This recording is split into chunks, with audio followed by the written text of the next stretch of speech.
Nespoli's here. Kim, how are you? I'm wonderful, George. How are you? And I've known you for a long time. I know you. It has been a long time. Probably, almost. Well, how old are you now? I'm 48 years old. So am I. So I was here at 20. I got here at 19, turning 20. So you're looking in the neighborhood of, almost 25 years. How's that possible? We're only 25. I know. That's how it feels. I don't feel like much time's gone by at all. I know. Things have certainly, you have people that and then they move away and then they come back. But you let's talk about you first.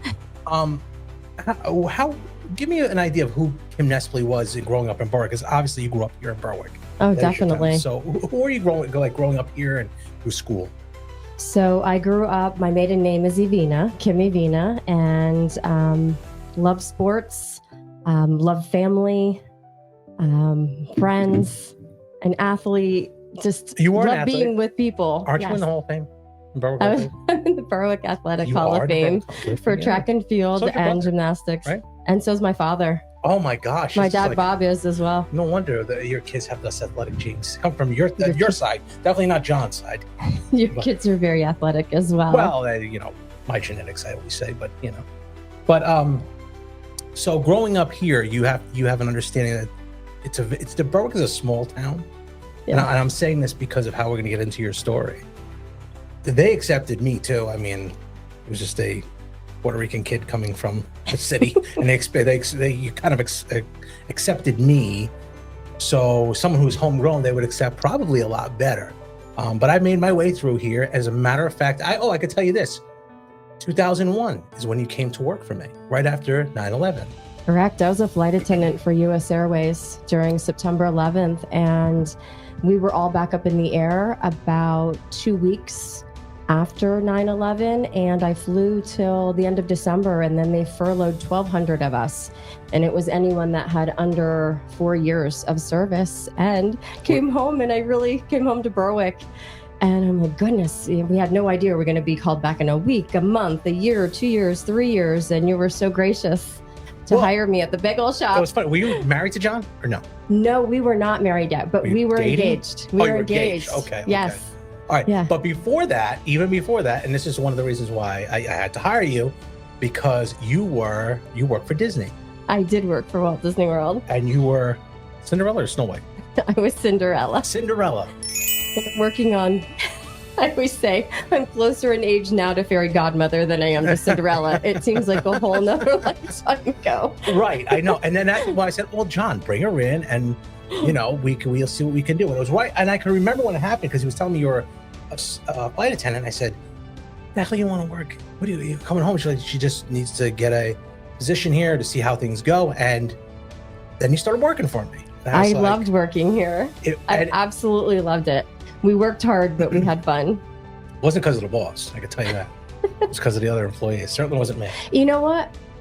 Going back to Berwick being a small town, I remember when I worked here, before the days that there would be school, Monday through Friday, before school would start, your line would be out the door and up the block. And how amazing in the mornings to be able to say good morning to everyone and talk and converse. Well, that's why we put you up front. We put you up front because it was good. And matter of fact, now, when I call the school, I get your voice. Your voice. Is it still my voice? It is your voice. Yes. I didn't realize that. Yeah, it's your voice. It's almost like Kim. You're there talking into a machine, but you're talking to Kim, and always very polite, always very upbeat. Oh, thank you. And that was one of the things I've in Berwick. Okay, there's so there'll be people that this is everybody.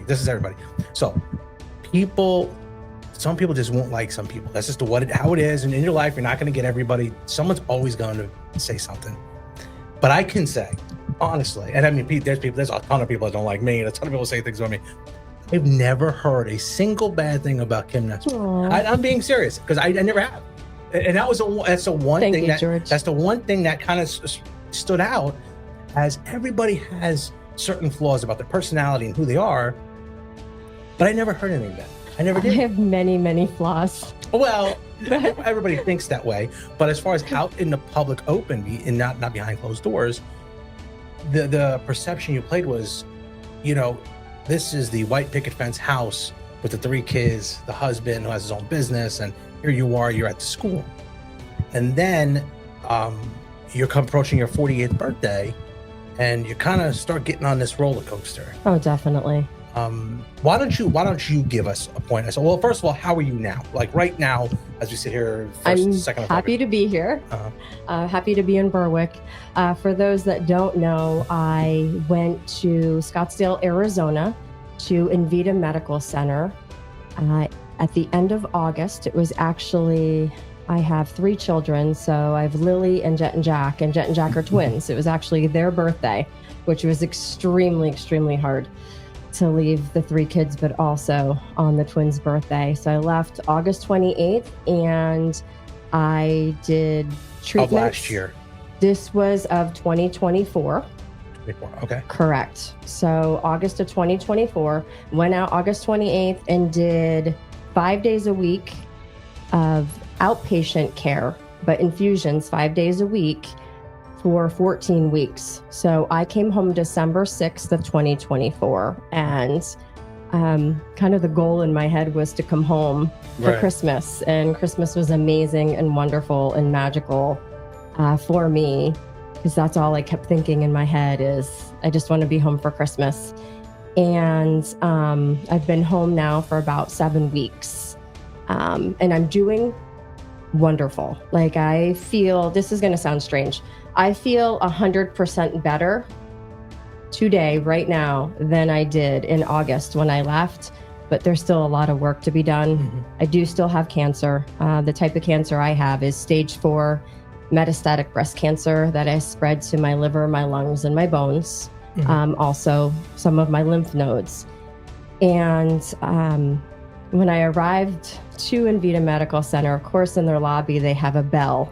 And everybody knows when you see that bell, you ring the bell. Right. You know, when you've been cured, or for some people, it's when they've hit 50% better, 65% better, 70% better. For me, I don't want to ring the bell until I'm in remission. So that is my goal. So I have not rung the bell. Okay. I am not in remission. I've come so far. I feel so much better, but at the same time, there's still a great deal of work to be done. So I am going to be going back. Okay, let's go back a little bit. Okay. So this was, now you'd had a bout of breast cancer prior to this. I did. Okay. And you mentioned it earlier. I, at age 40, which would have been 2016, I was diagnosed with breast cancer. And I was diagnosed with stage 3B breast cancer.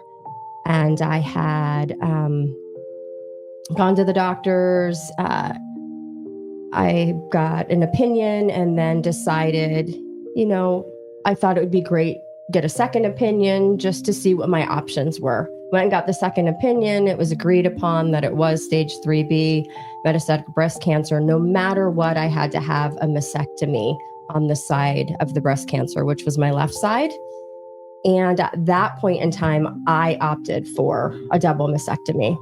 And they really thought they could get everything. And when they got in there for the surgery, they realized that it had already spread to some of my lymph nodes under my left arm and also to a blood vessel. At that point in time, they recommended chemo. Now, this is back in 2016. So it was also brand new to me. And my children were very young. The twins were in preschool and Lily was in first grade. And I remember having that thought of, okay, you know, let's do a little bit of research, you know, for the age that I am, the type of cancer I have, and everything that kept coming up was chemo. And that's what was being recommended to me. And I'm like, well, it seems to, you know, be a surefire way, you know, go through the chemo treatments. We're going to beat this. There's no other option, and, you know, move forward with life. So at that point in time, after the surgery, I had to heal a little bit from the type of surgery I had. And then I started right into chemo. And I did chemo every single Thursday for 6 months. And they thought I was going to have to do radiation. But when chemo ended, I had a PET scan, had some testing done, and I was in remission, which was amazing. Okay, so when you first noticed, was there any symptoms at all? The first time? Yes. I actually found a lump myself. I did not have any other symptoms whatsoever. My mother had breast cancer, and my mother was diagnosed with breast cancer back in 1996. I would have been 19 years old. Right. I was living in Florida at the time in Orlando, working for Disney World when I got the phone call about my mom. My mom had something called a lumpectomy and then went through chemo and radiation, and real rough time. So when you have, especially a parent, a family member that is that close, they started doing mammograms on me extremely early, started doing my own, in the shower, I would always just check, just trying to be proactive about everything. So at age 40, I did find it myself. And I remember going to the doctor, and they sent me right away for an ultrasound. And first it was a mammogram, and they couldn't see a whole lot in the mammogram, so they did send me for an ultrasound. When I had the ultrasound done, they really weren't seeing anything. They were having trouble finding anything. Mm-hmm. I knew I could feel it. It was very, very far up underneath my breast. So I pushed and pushed and pushed until I could get another ultrasound. I did another ultrasound, still having trouble finding it. I actually asked if I could take the wand and put it exactly where I could feel it. Okay. And did that myself with the ultrasound during the ultrasound. And I remember the technician's eyes getting huge, and her telling me, I'll be back in just a moment. And she went and got the radiologist on duty. Mm-hmm. And he, in fact, said, we are seeing something there, and got the ball rolling. And they sent me immediately across the street to see a general surgeon to figure out what next steps would be. Okay, so that statement alone should be a statement to all young women out there, no matter what. If you feel something, keep asking questions. I feel like we all know our own bodies, male and female. I think we know everyone is so different, but also at the same time, I feel if you feel anything at all, it's not going to hurt. Go to the doctor, talk about it. If you're still not feeling right about what you're told, I don't see anything wrong with getting a second opinion. It doesn't mean that you don't respect that medical professional and their knowledge. It means you respect yourself and the way you're feeling, and you're listening to your intuition. And, we should all have options of what works best for us. Just because what worked for me doesn't mean it's going to work for someone else. But if you definitely aren't feeling well, if you feel something, you should really go get checked out, in my opinion. So after that happens, you find this, you obviously when were you told this 100% is the first time? First time. Cancer.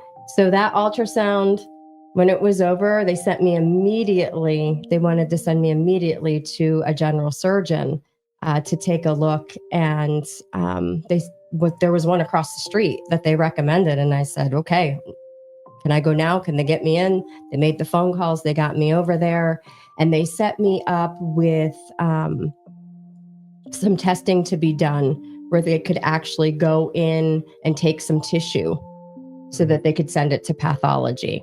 So I went for the procedure about 2 days after the ultrasounds, and it took 7 to 10 days to get the pathology report, to be told it's 100%, this is cancer. At first, they didn't know it was stage 3. They thought I was stage 2.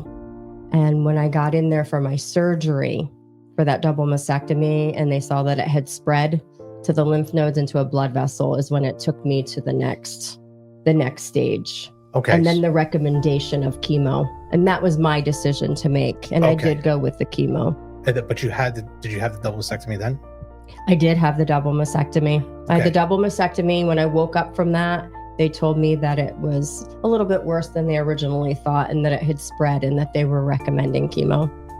Yeah. So when you do that, after that's done, well, take me to where, take the audience to your, at the time, how old were you then? I was 40. You were 40. Not quite yet. So my birthday's in April. My birthday's in geez. April, and my birthday's April 28th. And all of this, the first time in 2016, was taking place 2 weeks before my birthday, my 40th birthday. So how do you come home? Was John there with you? Or was someone with you at the hospital? So Jonathan was with me at a few appointments when I could feel feel the lump and everything. But when I went for the ultrasound that day, I was actually by myself that day when I went for the ultrasound and the test. Then Jonathan went back with me to the doctor's office to get the results. Okay. So we were sitting together in the exam room, waiting for the doctor to come in and tell us it is cancer or it's not cancer. And How was that? Surreal. It felt like almost like an out of body experience when I look back on it now. And I do appreciate when the doctor walked in, he didn't do small talk at all. He walked in looking at my file and he said, I'm not going to make small talk or beat around the bush. I'm just going to come right out and say it. And he came right out and said, exactly, you have cancer. It's stage 2. With its location and its stage, we're recommending, we can't do a lumpectomy. We're recommending a mastectomy on that side. It's the only way we can get it. It was very far up underneath like my areola and my whole middle of my breast, and they couldn't get it without taking the entire breast. So I remember him saying that it was cancer, and I remember making eye contact with Jonathan and feeling my eyes well up. And I took a deep breath and I turned back to the doctor and I said, okay, what's next? I thought, there's no going back. Yeah. All we can do is go forward. So what is the recommendation? What is next? And then everything, the rest of that conversation was a little bit of a blur because my mind was going 100 miles an hour. This time you have your 2 twins and daughter. Exactly. When did now obviously you have your husband there to comfort you. When does it turn to, oh my gosh, now I got 3 kids? Immediate, almost immediate. When someone talks about like your life flashing before your eyes, that's what it was like. And my brain went so many places at one time. And one of the first like flashes in my head were the children, were the kids. And okay, well, there's no other option. I'm beating this. I'm getting through this. I'm not, you're having all these thoughts at once flood in. I'm not leaving the children. Like, what can I do? How are we doing this? I want to be there for them. And then you go to, how am I going to tell them, 2 preschoolers and a first grader. And you have to think about how to tell them. And then I started thinking about telling my parents and telling, Jonathan's family, and your brain's just going a million miles an hour. I want to say that it took a few days to really, really sink in. But the thinking of the children was almost immediate. Let me ask you, and I'm not, you were one of the most selfless persons. You care about everybody else. Did you ever at any point in your first journey, or as we get to your second journey, did you ever say, why me? No. At all? Did you ever think, and I know, you don't like hearing stuff like that, but like, here's Cinderella. Here's a girl who went to the airlines, was beautiful kids, beautiful family, and the extended family that you have on both sides and your regular family. I don't know if I could just sit there and because I see your updates, there's never a why me. Is that something that's inside of you? It's the person that you are? Or do you have to grow into that? Or you're like, okay, there is nothing else? Or what does your mentality get to? Because I'm a boxer, and I don't know what I'd say. I really don't, to be quite honest with you. And I'm being as true. I'm just a big teddy bear on the outside. I don't know what I could say. Right. I don't know how did you have that inside of you to say, no, I care about everybody else. What's next? I think I've always been someone even as a very small child, that believe that everything happens for a reason. And I can think back to a very, very young age, and just even the lessons instilled in me from my parents, from my grandparents, from my family, that it's not about really what happens to you. It's about how you handle it. Mm-hmm. That you really can't go, and I said this earlier, you can't go backwards. You can't change what's happened. So how am I going to handle it? How am I going to move forward with as much grace as I can? Mm-hmm. And I feel like if you're positive, that is going to seep in to the rest of your life and those around you. So, like I said, even as a small child, I dealt with some things in high school. I did have, I was dealing with an autonomic insufficiency with my adrenal glands, which were causing all kinds of health problems for me.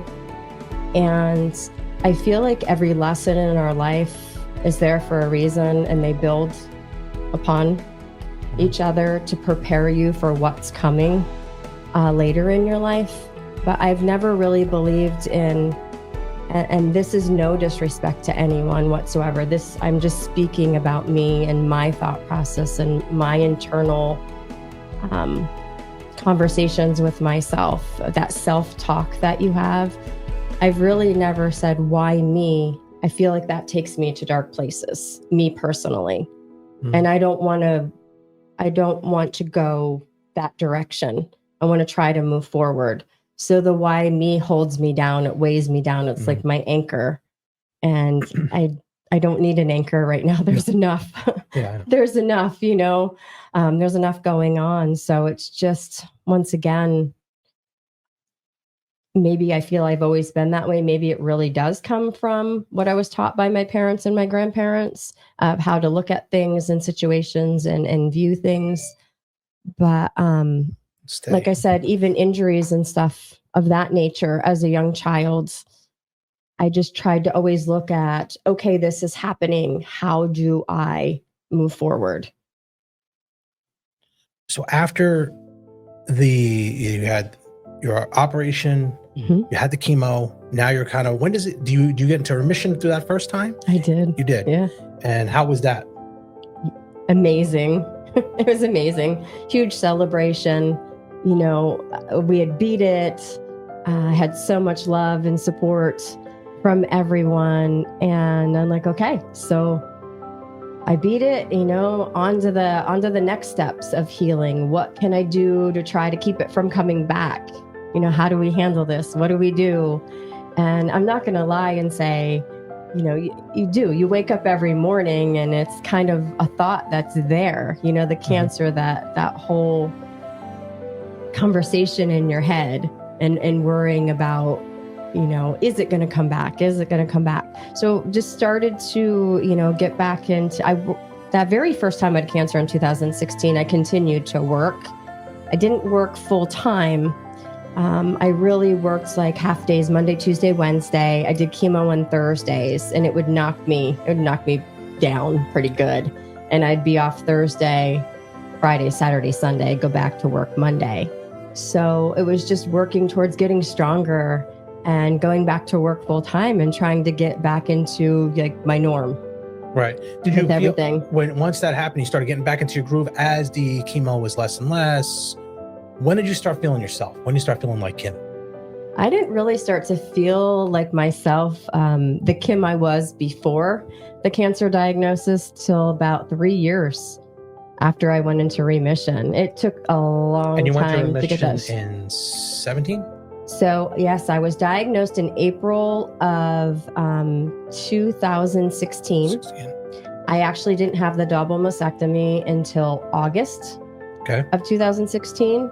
Did chemo from September 2016 till March of 2017. Okay. So I found that I was in remission almost in exactly a year after I had been diagnosed. So you're looking at the end of March, beginning of April 2017. Okay. With that remission. It took about 3 years to start feeling like myself. And then there was always this, this big number, like if you can make it 5 years, without the cancer coming back, then that number of reoccurrence goes down. Right. So about 3 years in, I really started to feel like myself, stop thinking about it. It wasn't that thought every day when I woke up in the morning. And then I hit my 5-year mark and we celebrated, 5 years free and clear. And then really stressing about it at all completely went away from me.